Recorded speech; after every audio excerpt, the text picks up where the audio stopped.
This is the talk show that takes a no-holds-barred approach to politics, where truth and integrity are the standard and the Constitution honored.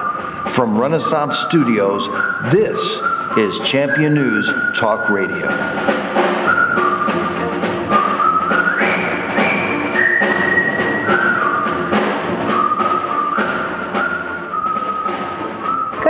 And welcome to another edition of Champion News Radio, brought to you by championnews.net. This is Carol Parisi, and today Jack Roser and I are here, and we are speaking with Laura Reigle and Stephanie Kovacik from Lamont about another school issue.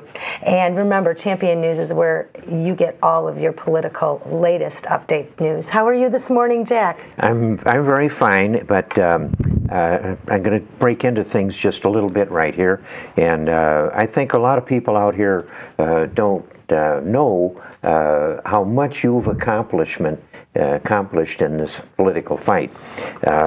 It has to do with the Senatorial District 8 here in Illinois that bridges Lake County and several others. And Carol Ann lives in Palatine, yes, in Cook County. I looked a lot into that, how that remarkable election was won by the Tea Party. The different people that did a great ground game with very little money. And one of the people I found that showed such great leadership and continued to work was Carol Ann Parisi, right? Yes. And she, and there were others too. There were several other leaders, and there were several hundred Tea Party people that responded to the leadership from Joe Walsh, and you were a great leader. And a lot of people responded to you, and that big election that wasn't expected to be won by any of the national party or the state party or even some of the outside groups. They all passed on it.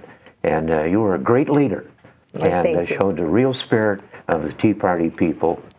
Just did a remarkable job there. Well, thank you. And we did get a lot of training and everything. We had a lot of help, and the folks were very dedicated and committed because of Joe's leadership. He motivated the crew. Yes, he did. And he was a leader. Yes, and these ladies have taken on some great leadership, and I'm excited to talk to them. Stephanie, why did you get involved with the Tea Party? Well, why did we get involved with the Tea Party, and then why did we get involved with School District 113 election, sort of a combination? The same, I think, parallels. We got involved with the Tea Party because we saw the direction this country was going into and sliding into what seemed like the abyss. It seemed like everywhere you turn, there's a problem on every level of government, whether it's local, municipal, state, federal, and it was a little overwhelming of what to do. But we decided we had two choices. We could sit back and do nothing and watch it all slide into the abyss, or we could stand up and try to do something and pick and choose what we were going to stand for and join together, band together to try to make a difference. Now, Laura, are you a Tea Party member? I just started getting involved with the Tea Party with the last election, so prior to that I really didn't know much about the Tea Party. So you were a candidate even before you got engaged with this grassroots Tea Party patriotic movement. Yes. You were engaged with your local school district, is that correct? Correct. What made you get involved? It kind of started a few years ago when they had district dialogue meetings, and I was attending the district dialogue meetings, and things weren't making sense. Numbers weren't jiving, and it just didn't seem like everything, the facts and the truth, was coming to the surface at the time. So I was attending them and talking to others that were attending the meetings and sitting at these breakout tables that they had with all of us sitting there. And at that time, we were discussing things, and we started getting some more involvement from some concerns for other people that were looking into it too. Specifically, Laura, what type of concerns were you having? The finances didn't make sense. there was some financial issues, and it just didn't appear that as a taxpayer and a parent that we were given the information at that time to what was going on with the finances. What school district was that? That was Lamont Brown Combined School District 113A in Lamont. 113. Yes. Yes. I had some calls from that area too. Certainly, that's a terrible example of oppressive management. The K-12 school system, really nationwide and Illinois-wide, is terribly badly managed. Management of it is awful. Naturally, all these districts have some really wonderful principal teachers in them, and some that are not. But to be a teacher trying to teach with children and with some compassion and some care about what job those kids are someday going to do in our wonderful country, and you find out that the K-12 system is the most miserably managed organization in the state of Illinois.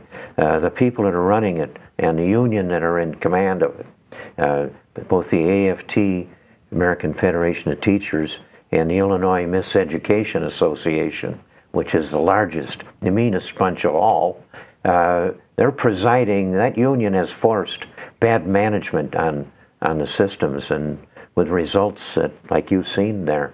Tell us what you really found. What set you off that they did? Well, when we started looking into, and I started FOIAing documents, it was very difficult to attain information from them. A lot of the requests came back with document doesn't exist. And then I filed and learned about the Freedom of Information Act, the Open Meetings Act, started digging my feet into those and getting a better understanding of them to find out that you can appeal the Freedom of Information Act requests when you don't get information from a school district with public access down at Springfield, because that changed January 1st of 2010 and went into effect. Lisa Madigan put that office into place. So you had somebody to turn to when you didn't get answers. So my requests then, I started appealing them with the state and trying to get the information that I was looking for. Some of those appeals came back with the school district's attorney needed to answer the request because the state was requiring the request be answered correctly. So information then was given to me after the state got involved. Some requests went on to say basically that they blackened out too much information. So they weren't being open with their answer when they gave me an answer. So the attorney, again, for the district revised the request per the state's findings and sent me a revised revision of the answer from the district with what more particular information. nugget of information were you after from them? Legal invoices. What? The legal invoices, the bills from our attorneys for the school districts for the charges and what was being done, and that what the school district was going to the attorneys for. Now, how did you know how to do all of this? And have you been an activist for a long time, or people don't know how to do some of these things. So what got you going and kept you moving through this process? Because it does seem a little overwhelming, possibly. It is a little. What got me going is I went to my subdivision's committeeman for the Republican Party, and he told me, Laura, you really need to look at the Freedom of Information law and read it inside and out and get to know it inside and out. So at that time, I took his advice and started reading the document. He said, you can get it online through the internet. You can read it, and you can call them and ask them questions if you have any questions. And in there, they gave you some sample FOIA request forms, too, at that time in 2009 when I was starting to do this. And actually, it was probably before that, because I was an activist for another issue previously. So I started with the Freedom of Information Act back then and was FOIAing municipalities prior to my involvement with 113A. So how long?